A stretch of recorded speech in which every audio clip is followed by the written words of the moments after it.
Қайырлы күн баршаңызға. Бүгінгі облыстық семинар сабақтан естелік видеолар, суреттерге қараңыздар.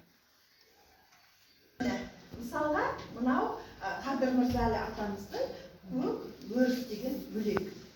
Осы өлеңді бере отырып, сөзге өзінің ойы, шексіз ғой, мысалға, бояу дегенге, мысалға мен красканы суретін салсам, бір оқушы кемпір болса салатын шығар, әйтеуір өзінің ойы бойынша сурет салады да, ана өлеңді уақытты үнемдей отырып жаттап алады. Мына жерде енді. Мына жерде мен оқушыларымның салған суреттері, міне бояу, шексіз, мол ғой, мына мол деген, мына табиғат. Мына мен үстіне жазып қойдым. Мынау бар, біз белгілейміз ғой тесттерде. Сол өнерін, яғни суретпен байланыстырды, төккен, жаңбыр жауып тұр, шелекпен су төккен біреулері келеді. Көрген, мынау көзге ақиқат жаңағыдай белгі тағылған көкпеңбекте енді көп оқушылар әртүрлі түскен не болған, бірақ аспанды бейнелеген көбіне оқушылар. Көкпеңбек деген атамыздың өлеңі бар. Енді осы әдістерді бақылаудан кейін пайдаланыңыздар. Нәтижесін көресіздер. Мен оқушыларым салған жұмыстарын алып келгенмін сіздерге. Сол өлеңді мына. Бұл енді не үшін керек дегенге тағы келе жатырмыз ғой? Керек. Жылдамдық дами ма? Жаттау дамып жатыр. Оқиды салады. Оқиды өзінің ойымен. Бағанағы есте сақтау, креативті ойлау. Кіріп кетті ғой мынаға. Байқадыңыздар ма? Кіріп кетті ғой өзінше бір ойлау. Мынау біздің жаңағы миымыз ғой. Шығармашылыққа жауап береді. Күнделікті бар нәрсені қабылдайды. Күнделікті сабақ, күнделікті нәрсені қабылдайтын екеніз. Енді оң жақ, сол жақ бөлігін дамыту үшін керек. Ал енді бұл жаттығуды қалай жүретініне сіздерге түсіндіріп жіберейін. Бұл жерде әріп көрсетіледі. О десе оң қол көтеріп әріпті айтамыз. Мынау қол ғой, құрметті аталар. Оң қол, сол қол бірге. Әріпті айта отыр, кетті. Жат солай жасайыз.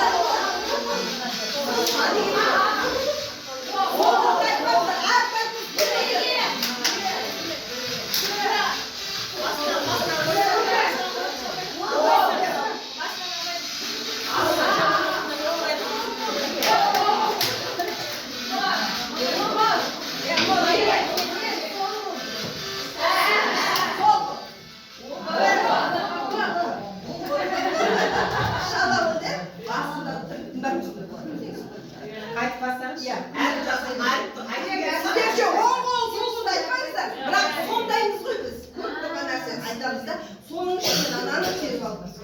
Ананы көре отырып жазсам ананы теріп алдыңыз. Ал кел. Жоқ бұл, мәтін ғой. Өтінішпен түсірсайшы. Жаңа оң қол сол қолды өтініш жасалады қыздар. Тұрып істейікті.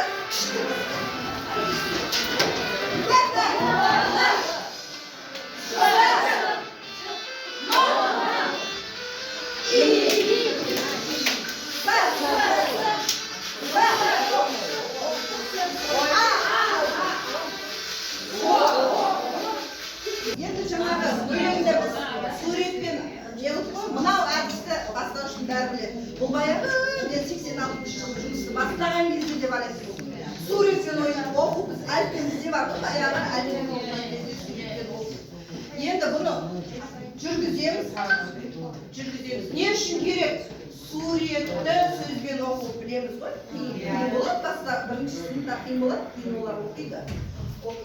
Енді қазір жаңағы кішкене креативтеріңіз, кішкене есте сақтауларыңыз, кішкене жаңағы еркімізді дамытып қойып, Енді сіздерге мынадай жұмыс берейін. Бұл да таймермен жасалсын.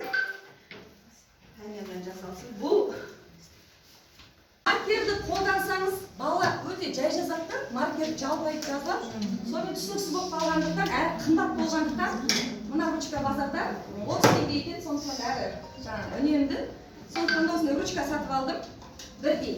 Енді қазір 1 минут уақыт бергенде, сол өз ручкаларыңызбен орындайсыздар да, ручканы қолдарыңыздан тастамайсыздар да, 1 минуттан кейін келесі топқа. Бірінші топ, екінші топқа барады, екінші топ, үшінші топқа, үшінші топ, бірінші топқа барады.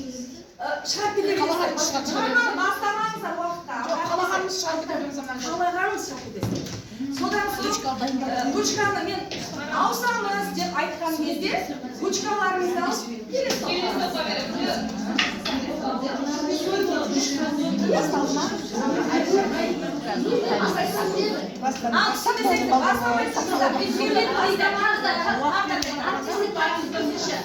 Тұрып барасыздар. Жаңа апай айтқандай орындарыңыздан тұрып жүресіздер ғой, әсерлі болады. Ручкаларыңызды тастамаңыздар. Мына топқа барып қыз ручка іздемеңіздер. Сол блокпен.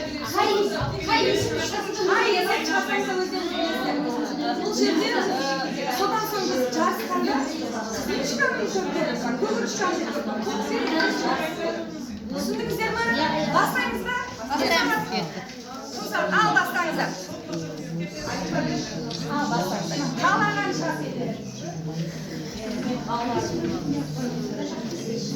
Бұған уақыт қандай болады?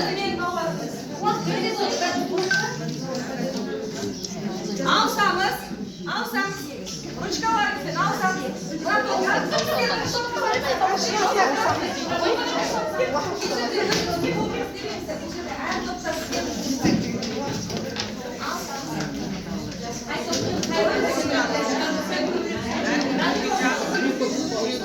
Kızımızға бергене.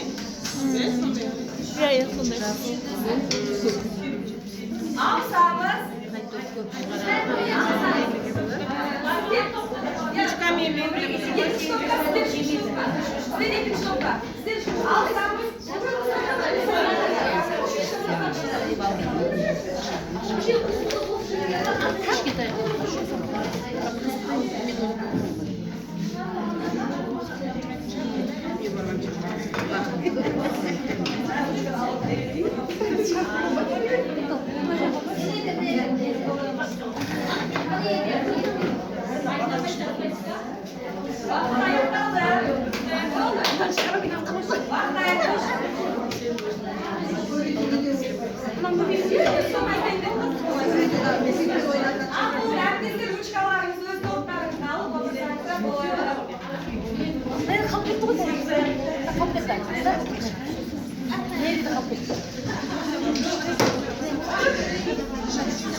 Ал енді осыны кері байланыс беріп өтіңіздерші. Жалпы түсінікті болды ма?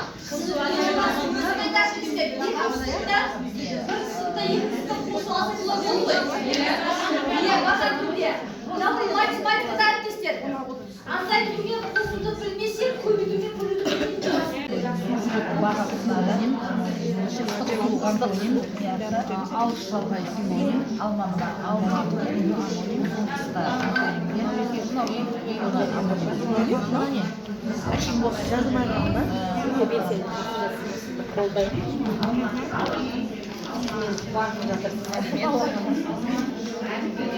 Маған бермен жолмен сен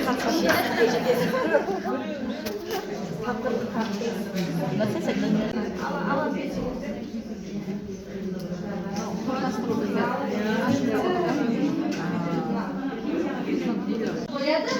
Сіз оны қандай жерге қойсаңыз, амиса отыр. Бұл айбарын қалап бір адам сіз көрмей қалады да, мына жерде мына жерге ұстап алып кетеді. Былай.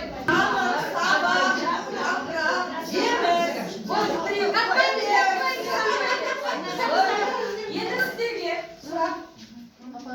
Кірдің болмауы нені білдіреді?